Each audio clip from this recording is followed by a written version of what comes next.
ତୁମେ କେବେ ଭାବିଛ କି କାହିଁକି ଏତେ ପ୍ରଚେଷ୍ଟା କରି ମଧ୍ୟ ସଫଳ ହୋଇପାରୁନ? କାହିଁକି ପ୍ରତିବାର ଏଇ ଗୋଟେ ଜାଗାରେ ଅଟକି ଯାଉଛ? ସତ କଥାଟି ହେଲା, ତୁମକୁ କେହି ବି ରୋକୁନାହାନ୍ତି।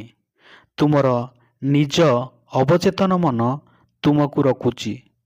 ହଁ, ଆଜି ତୁମେ ଯେଉଁ ଜୀବନ ଜିଉଛ, ସେ ଜୀବନ ତୁମେ ବାଛିନ। ସେ ଜୀବନ ତୁମର ଅବଚେତନ ମନ ବାଛିଛି। ଆଜିର ଏହି ଭିଡ଼ିଓରେ ମୁଁ ତୁମକୁ ଦେଖାଇବି ତୁମ ଅବଚେତନ ମନ କିପରି ତୁମ ଭାଗ୍ୟକୁ କଣ୍ଟ୍ରୋଲ କରୁଛି।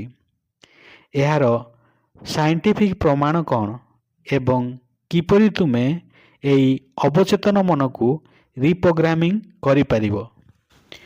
ତୁମେ ଯଦି ଶେଷ ପର୍ଯ୍ୟନ୍ତ ଏ ଭିଡ଼ିଓଟିକୁ ଦେଖିନେବ, ତୁମ ଜୀବନ ଆଉ ପୁରୁଣା ହେଇ ରହିବନି। ଆମେ କାହିଁକି ଫେଲ୍ ହେଉ? ପିଲା ଥିଲା ସମୟରେ ଆମେ ଯେତେବେଳେ ମା ପେଟରୁ ଜନ୍ମ ନେଉ, ଆମ ଅବଚେତନ ମନ ଏକ ଖାଲି ହାର୍ଡ଼ ଡିସ୍କ ଭଳି ଥିଲା।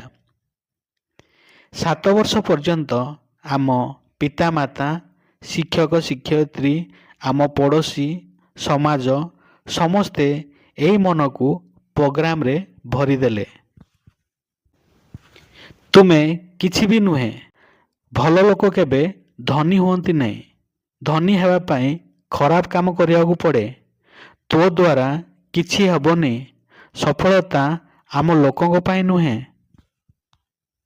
ଏସବୁ କଥା ଧୀରେ ଧୀରେ ଆମ ଅବଚେତନ ମନ ମାନିନେଲା ଏବଂ ଆଜି ଯେତେବେଳେ ଆମେ କିଛି ବଡ଼ କରିବାକୁ ଚାହୁଁ, ଅବଚେତନ ମନରୁ ଏକ ଆବାଜ ଆସେ, ଛାଡ଼ିଦେରେ, ଏସବୁ ତୋ ଦ୍ୱାରା ହେବନି। ବିଜ୍ଞାନ କହେ ଆମେ କରୁଥିବା 95% କାମ ଆମ ଅଜାଣତରେ ହୋଇଥାଏ, ଅର୍ଥାତ୍ ଆମେ ତାକୁ କଣ୍ଟ୍ରୋଲ କରିନଥାଉ। ଏହାକୁ କଣ୍ଟ୍ରୋଲ କରେ, ସେ ହେଉଛି ସବକନସିୟସ୍ ମାଇଣ୍ଡ। ଯେମିତିକି ଆମେ ନିଶ୍ୱାସ ପ୍ରଶ୍ୱାସ ନେବା, ଆମ ହୃଦୟର ଧଡ଼କଣ ଚଳାଇବା, ଆମର ଅଭ୍ୟାସ, ଆମର ଭୟ, ଆତ୍ମବିଶ୍ୱାସ ସବୁ କଣ୍ଟ୍ରୋଲ ହୁଏ ସବକନସିୟସ୍ ମାଇଣ୍ଡ ଦ୍ୱାରା। ଏକ ସାଇଣ୍ଟିଫିକ୍ ଷ୍ଟଡି ଅନୁସାରେ ଆମେ ପ୍ରତିଦିନ 60,000ରୁ 70,000 କଥା ଚିନ୍ତା କରୁ ଏବଂ ତାହାର 90% ନେଗେଟିଭ ଏବଂ ରିପିଟ୍ ହେଉଥାଏ।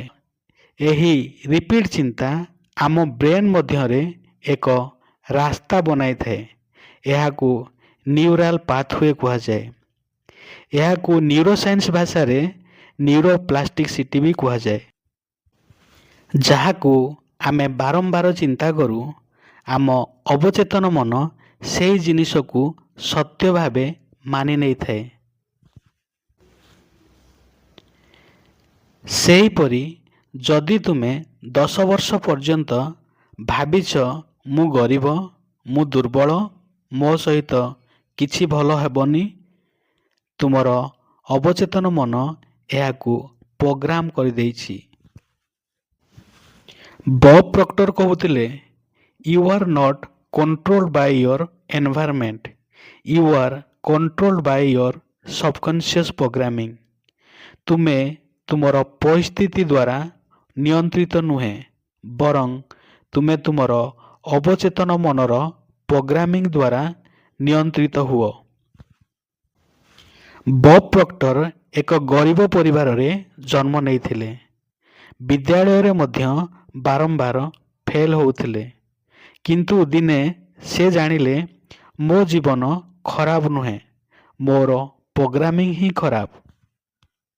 ଏବଂ ସେ ନିଜ ସବକନସିୟସ୍ ମାଇଣ୍ଡକୁ ରିପ୍ରୋଗ୍ରାମ କରିଦେଲେ। ଫଳସ୍ୱରୂପ ସେ ହେଲେ ମଲ୍ଟି ମିଲିୟନାରୀ, ୱାର୍ଲ୍ଡ ଫେମସ୍ ସ୍ପିକର। ଚାଲନ୍ତୁ ଏକ ଅଭ୍ୟାସ କରିବା। ଏବେ ଆଖି ବୁଜି ନିଜ ଜୀବନକୁ ଭାବ। ତୁମେ କେଉଁଠି ଅଛ? କେଉଁଠି ପହଞ୍ଚିବାକୁ ଚାହୁଁଛ? କାହିଁକି ଏପର୍ଯ୍ୟନ୍ତ ପହଞ୍ଚି ପାରିନ? ସତ କଥାଟା ଶୁଣ। ତୁମର ସମସ୍ୟା ପଇସା ନୁହେଁ, ତୁମର ସମସ୍ୟା ତୁମର ସ୍କିଲ୍ ନୁହେଁ। ତୁମର ସମସ୍ୟା ତୁମର ଏଜୁକେସନ୍ ମଧ୍ୟ ନୁହେଁ। ତୁମର ସମସ୍ୟା ହେଉଛି ମେଣ୍ଟାଲ ପ୍ରୋଗ୍ରାମିଂ। ଏବେ ପ୍ରଶ୍ନ ହେଉଛି ତୁମେ ସେଇ ପୁରୁଣା ଭର୍ସନରେ ରହିବାକୁ ଚାହୁଁଛ ନା ନ୍ୟୁ ଭର୍ସନକୁ ଇନଷ୍ଟାଲ କରିବାକୁ ଚାହୁଁଛ? ଯଦି ତୁମେ ନ୍ୟୁ ଭର୍ସନ ଚାହୁଁଛ ତେବେ ତମ ପାଇଁ ଏହା ମାଇଣ୍ଡ ଚେଞ୍ଜର ହେବ।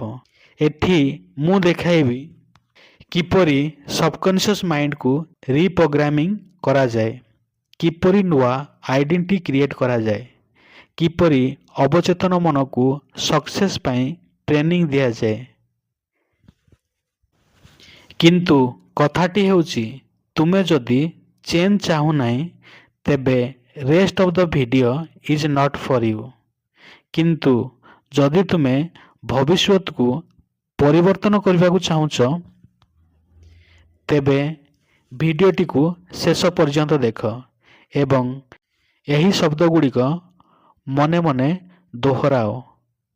ମୋ ଜୀବନ ଏବେ ପରିବର୍ତ୍ତନ ହେଉଛି, ମୋ ମନ ଏବେ ରିପ୍ରୋଗ୍ରାମିଂ ହେଉଛି, ମୁଁ ନୂଆ ଭର୍ସନ ହେବାକୁ ଯାଉଛି। ଯଦି ତୁମେ ପାର୍ଟ 2 ଦେଖିବାକୁ ଚାହୁଁଛ କମେଣ୍ଟରେ ଲେଖ ରିପ୍ରୋଗ୍ରାମ।